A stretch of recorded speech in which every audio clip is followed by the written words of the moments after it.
السلام علیکم، welcome two star centre اسلامیات لازمی 9th کلاس باب دوم عبادات۔ اس میں بے حصہ ہے اور عبادات میں 2 ٹاپک ہیں، نماز اور روزہ۔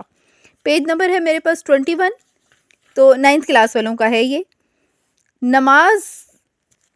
نماز دن کا ستون ہے، نماز جنت کی کنجی ہے، نماز مومن کی معراج ہے، نماز مومن کی آنکھوں کی ٹھنڈک ہے، نماز قرب الہی کا یعنی اللہ تعالیٰ کے قریب، قرب سے مراد ہوتا ہے نا کہ اللہ تعالیٰ کے زیادہ نزدیک ہوتا ہے وہ شخص جو نماز اچھے طریقے سے ادا کرتا ہے۔ بہترین ذریعہ ہے، نماز اللہ تعالیٰ کی رضا کا باعث ہے، یعنی اللہ تعالیٰ راضی ہوتا ہے اس شخص سے جو نماز کی پابندی کرتا ہے۔ نماز پریشانیوں اور بیماریوں سے نجات کا ذریعہ ہے، نماز بے حیائی اور برائی سے روکتی ہے۔ اس طرح سے روکتی ہے کہ نماز پڑھنے والے شخص کو حیا آتی ہے اور اسے بہت شرمندگی محسوس ہوتی ہے کہ میں نماز پڑھ رہا ہوں اور پھر میں برا کام کروں۔ اس وجہ سے وہ اپنی نماز کے ساتھ ساتھ برے کاموں سے بچنے کا بھی اہتمام کرتا ہے۔ نماز مومن اور کافر میں فرق کرتی ہے۔ ظاہری بات ہے کہ جو مومن ہوگا وہ نماز پڑھے گا اور نماز کی پابندی کرے گا، اور اس لحاظ سے نماز ہی وہ بہت بڑی چیز ہے جس کی وجہ سے مومن اور کافر میں فرق پتہ لگتا ہے۔ فرض نماز کے لیے مقررہ وقت شرط ہے، یعنی فرض نماز ہمیشہ وقت پر ادا کی جاتی ہے۔ نماز انسان کو وقت کی پابندی، نظم و ضبط کا درس دیتی ہے، کیونکہ 5 وقت جب کوئی شخص وضو کرتا ہے اور نماز پڑھتا ہے تو اس کی ایک روٹین بن جاتی ہے۔ آگے سورۃ نساء کا ترجمہ ہے۔ بے شک نماز مومنوں پر مقررہ وقت پر فرض ہے۔ نماز ادا کرنا اللہ رب العزت کی خوشنودی کا سبب ہے۔ اللہ تعالیٰ نماز کی وجہ سے گناہوں کو معاف فرما دیتا ہے۔ نبی کریم خاتم النبیین صلی اللہ علیہ وآلہ وسلم کا ارشاد ہے، 5 نمازوں کی مثال نہر کی طرح ہے جس کا پانی صاف ستھرا اور گہرا ہو، جو تم میں سے کسی کے گھر کے سامنے سے گزرتی ہو اور وہ اس میں ہر روز 5 مرتبہ غسل کرتا ہو، کیا تم خیال کرو گی کہ اس کے جسم پر کوئی میل باقی رہے گی؟ تو یہ مثال آپ نے بہت اچھی طرح یاد کرنی ہے، کیونکہ یہ آپ کو امپورٹنٹ ہے اور یہ آپ کو آ سکتی ہے، ٹھیک ہے۔ صحابہ کرام نے عرض کی، نہیں، آپ صلی اللہ علیہ وسلم نے ارشاد فرمایا 5 نمازیں گناہوں کو اسی طرح ختم کر دیتی ہیں جیسے پانی میل کو ختم کر دیتا ہے۔ یہ آپ سے یہ بھی پوچھا جا سکتا ہے، ٹھیک ہے، تو دھیان سے آپ سنا کریں، سننے سے ہی یاد ہو جاتا ہے بہت سارا۔ پیج نمبر 22 پہ آگئے ہم۔ نماز کے لیے وضو کرنا شرط ہے۔ جب انسان وضو کرتا ہے تو ہاتھ دھونا، دانت صاف کرنا، ناک میں پانی چڑھانا، منہ دھونا، سر کا مسح کرنا، پاؤں دھونا ظاہری طور پر انسان کو طہارت و پاکیزگی بخشتے ہیں۔ جب انسان نماز کا آغاز کر کے تکبیر تحریمہ کہتے ہوئے نماز میں داخل ہوتا ہے تو قیام، قرات، رکوع و سجود، قعدہ و جلسہ اور سلام ترتیب کے ساتھ لازم ہیں۔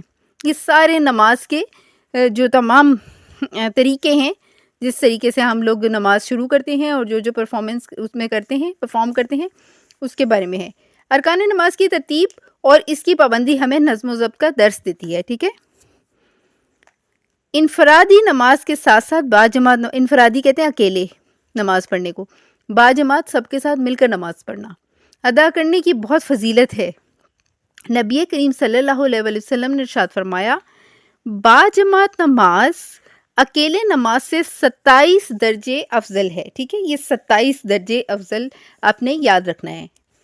ایک اور مقام پر آپ صلی اللہ علیہ وآلہ وسلم نے ارشاد فرمایا کہ جو شخص نماز عشاء باجماعت ادا کرتا ہے تو اس کو آدھی رات کے قیام کا ثواب ملتا ہے۔ آدھی رات کے قیام سے مراد یہ ہے کہ کوئی شخص رات دیر تک عبادت کرتا رہا ہو تو اس کو اتنا ثواب، جتنا ثواب ملتا ہے اتنا ثواب اس کو صرف عشاء کی نماز باجماعت ادا کرنے سے مل جاتا ہے، ٹھیک ہے۔ گویا نماز ایک امانت ہے، ایک امانت کو بر وقت ادا کرنا ہی مطلوب ہے۔ ٹھیک ہے، اکثر آپ کو نا بلینکس میں یہ چیز آ جاتی ہے، یہ MCQs میں آ جاتی ہے، جیسے کہ یہ لائن ہے نماز ایک امانت ہے، تو آپ نے اس کی ایک ایک لائن ایک ایک لفظ کو دھیان سے پڑھنا ہے. ٹھیک ہے، مسجد میں جا کر نماز ادا کرنا اس لیے بھی باعث اعزاز ہے کہ وہ اللہ تعالیٰ کا گھر ہے. اس عظیم گھر سے نسبت نمازی کو عظیم بنا دیتی ہے. نسبت یعنی واسطہ، اس کا آنا جانا وہاں پہ. حدیث مبارک میں ہے کہ اگر تم منافقوں کی طرح بلا عذر یعنی بغیر کسی وجہ کے مسجد کو چھوڑ کر اپنے گھروں میں نماز پڑھنے لگو تو اپنے نبی کی سنت چھوڑ بیٹھو گے، اور اگر اپنے نبی کی سنت چھوڑ دو گے تو گمراہ ہو جاؤ گے. یعنی کہنے کا مقصد یہ ہے کہ بہترین طریقہ یہ ہے کہ اگر کوئی بیماری یا تکلیف نہ ہو تو آپ مسجد میں جا کر نماز پڑھیں، مرد حضرات وغیرہ. ٹھیک ہے، خواتین جو ہیں وہ تو گھر پر ہی نماز پڑھتی ہیں نا، تو بچے، لڑکے اور مرد حضرات وغیرہ جو ہیں وہ مسجد میں با جماعت نماز ادا کریں تو یہ زیادہ فضیلت والا عمل ہے. تو اگر وہ گھر پر نماز پڑھیں بغیر کسی عذر اور وجہ کے سستی کریں تو اس کے لیے یہ بیان میں نے بھی آپ کو پڑھ کے سنایا ہے. نماز کے فوائد و ثمرات، یہ سوال ہے، بہت امپورٹنٹ سوال. ٹھیک ہے، یہ کسی بھی طرح سے وہ دے دیتے ہیں آپ کو. اب اس سے مراد یہ ہے کہ نماز سے فائدے کیا حاصل ہوتے ہیں. ثمر سے ثمرات نکلے یعنی پھل، فائدے کیا حاصل ہوتے ہیں. گھر سے مسجد کی طرف چل کر جانا اور مسجد میں نماز کو اس کی شرائط کا لحاظ کرتے ہوئے ادا کرنا انسان کو جسمانی اور روحانی طور پر مضبوط رکھتا ہے.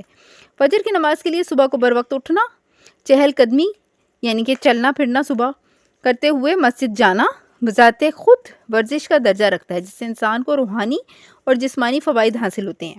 مسجد میں با جماعت نماز ادا کرنے سے انسان محلے داروں اور دیگر نمازیوں سے ملاقات کی وجہ سے ان کے حالات سے باخبر، دکھ درد سے آگاہ اور خوشی و غم کا احساس کر کے ان کے ساتھ شریک ہوتا ہے. انہی امور کا خیال رکھنے سے انسانی معاشرہ ترقی پاتا ہے. نماز ہمدردی، ایثار، اخوت و محبت اور رواداری جیسے جذبات پیدا کرتی ہے. خشوع و خضوع والی نماز اللہ تعالیٰ کے ہاں بہت پسندیدہ ہے. نماز بے حیائی اور برائی سے روکتی ہے اور تزکیہ نفس کا بہترین ذریعہ ہے. تزکیہ نفس یعنی نفس کی پاکیزگی اور صفائی، انسان کے اندر کی صفائی، ضمیر کی صفائی. ہمیں چاہیے کہ ہم مکمل طہارت کا خیال کرتے ہوئے، طہارت پاکیزگی کو کہتے ہیں، خشوع و خضوع پوری توجہ کے ساتھ یعنی با جماعت نماز ادا کریں تاکہ ہم نماز کے روحانی، جسمانی اور معاشرتی اثرات سے فائدہ حاصل کر سکیں. دین کی حقیقی روح کے مطابق دنیا اور آخرت میں سرخرو ہو سکیں.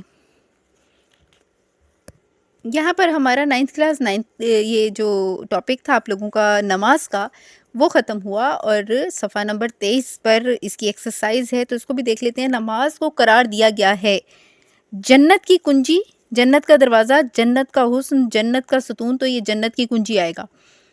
5 نمازیں گناہوں کا ایسے خاتمہ کرتی ہیں جیسے پانی وہ میں نے آپ کو وہاں پہ نوٹ بھی کروایا تھا، میل کا. ٹھیک ہے، پانی میل کا خاتمہ کرتا ہے نا، تو یہاں پہ میل آ جائے گا. با جماعت نماز ادا کرنا تنہا نماز ادا کرنے سے افضل ہے. کتنے درجے؟ 27 درجے. ٹھیک ہے، عشاء اور فجر کی نماز با جماعت ادا کرنے کا ثواب ہے 1 مکمل رات کی عبادت کے برابر، آدھی رات کی عبادت کے برابر، 1/3 یا 27 نمازوں کے ثواب کے برابر. 1 مکمل رات کی عبادت، اور وہ اس لیے کہ عشاء اور فجر دونوں کی فضیلت ہے نا. دیکھیں، عشاء اگر اکیلا کوئی فرد پڑھتا ہے تو اس کو نصف رات کا ثواب ملتا ہے، اور کوئی شخص اگر فجر بھی با جماعت نماز ادا کرتا ہے تو پھر دو رات کے حصوں کو مکمل کر کے پوری رات مکمل ہو جاتی ہے. ٹھیک ہے، تو اس لیے 1 مکمل رات اس کا جواب آئے گا. با جماعت نماز ادا کرنے سے انسان میں صفت پیدا ہوتی ہے. کس چیز کی؟ نظم و ضبط کی. مختصر جواب دیں.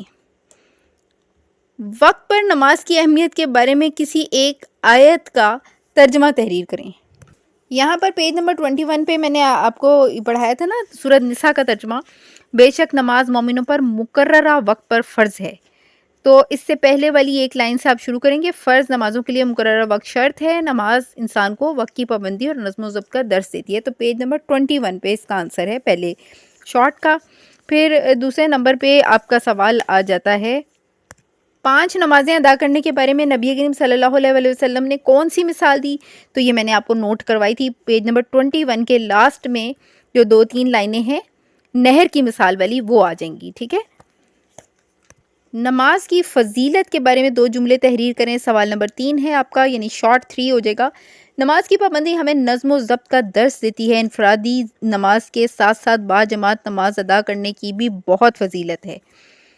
نمبر 4 پہ آپ کا آ جاتا ہے مسجد میں با جماعت نماز ادا کرنے کے 2 معاشرتی اثرات بیان کریں، ٹھیک ہے۔ معاشرتی اثرات کیا ہوتے ہیں جی؟ کہ سب سے بڑا نماز کا فائدہ یہ ہوتا ہے کہ آپس میں محبت پیدا ہوتی ہے، ٹھیک ہے، کیونکہ روزانہ جو نمازی ہوتے ہیں نا، وہ روزانہ ایک دوسرے سے ملتے جلتے رہتے ہیں، اور صبح صبح وہ اٹھتے ہیں، اور جب وہ باہر نکلتے ہیں تو ان کی ملاقات ہوتی ہے اپنے پڑوسیوں سے اور اپنے رشتہ داروں عزیزوں سے، جو کہ مسجد میں وہ بھی نماز ہی پڑھنے گئے ہوتے ہیں یا ویسے کوئی اپنے کام کے لیے نکلے ہوتے ہیں۔ تو اس سے کیا فائدہ ہوتا ہے کہ آپس میں محبت پیدا ہوتی ہے۔ دوسرا پوائنٹ آپ کا آ جاتا ہے مسجد میں با جماعت نماز ادا کرنے سے انسان محلے داروں نمازیوں سے ملاقات کی وجہ سے ان کے حالات سے باخبر رہتا ہے اور دکھ درد میں شریک ہوتا ہے۔ نماز کے 2 شرائط تحریر کریں نماز کی، یعنی کہ 2 شرائط جو ہیں وہ تحریر کرنی ہے آپ نے۔ تو اس میں نمبر 1 پہ آ جاتی ہے فرض نماز کے لیے مقررہ وقت شرط ہے، اور دوسرے نمبر پہ آ جاتا ہے نماز کے لیے وضو کرنا شرط ہے۔ تفصیلی جواب ایک ہی انہوں نے مانگا ہوا ہے، نماز کے فوائد و ثمرات تحریر کریں، تو وہ میں نے ابھی آپ کو بتائے تھے، پیج نمبر 22 پہ نماز کے فوائد و ثمرات ہیں، تو آپ اس میں سے وہ اس کا پورا ٹاپک لکھ دیں گے۔ تو 9th کلاس اس کے علاوہ کچھ مختصر جوابی سوالات ہیں، وہ میں آپ کو اس کا امیج بھی دے دوں گی ساتھ میں۔ دین کا ستون کون سی عبادت ہے؟ نماز دین کا ستون ہے۔ مومن اور کافر میں کون سی چیز فرق کرتی ہے؟ نماز مومن اور کافر میں فرق کرتی ہے۔ نماز انسان کو کس بات کا درس دیتی ہے؟ نماز انسان کو وقت کی پابندی اور نظم و ضبط کا درس دیتی ہے۔ نماز مومنوں پر کس وقت فرض ہے؟ نماز مومنوں پر مقررہ وقت پر فرض ہے۔ حدیث پاک کے مطابق 5 نمازیں گناہوں کو کس طرح ختم کرتی ہیں؟ 5 نمازیں گناہوں کو اس طرح ختم کر دیتی ہیں جیسے پانی میل کو ختم کر دیتا ہے۔ نماز کے لیے کیا شرط ہے؟ نماز کے لیے وضو کرنا شرط ہے۔ نماز سے نظم و ضبط کا درس کیسے ملتا ہے؟ جب انسان نماز کا آغاز کر کے تکبیر تحریمہ کہتے ہوئے نماز میں داخل ہوتا ہے تو قیام، قرات، رکوع، سجود، قعدہ اور سلام ترتیب کے ساتھ لازم ہیں۔ ارکان نماز کی یہ ترتیب، اس کی پابندی ہمیں نظم و ضبط کا درس دیتی ہے۔ با جماعت نماز ادا کرنے کی فضیلت بیان کریں۔ نبی کریم صلی اللہ علیہ وسلم نے ارشاد فرمایا، با جماعت نماز اکیلے نماز سے 27 درجے افضل ہے۔ با جماعت نماز ادا کرنے کی فضیلت کے بارے میں کوئی حدیث پاک تحریر کریں۔ ایک اور مقام پر آپ صلی اللہ علیہ وسلم نے ارشاد فرمایا کہ جو شخص نماز عشاء با جماعت ادا کرتا ہے اس کو آدھی رات کے قیام کا ثواب ملتا ہے، اور جو فجر کی جماعت کے ساتھ نماز ادا کرتا ہے اس کو بقیہ آدھی رات کا ثواب بھی مل جاتا ہے۔ یعنی فجر اور عشاء دونوں کو ملا کر پوری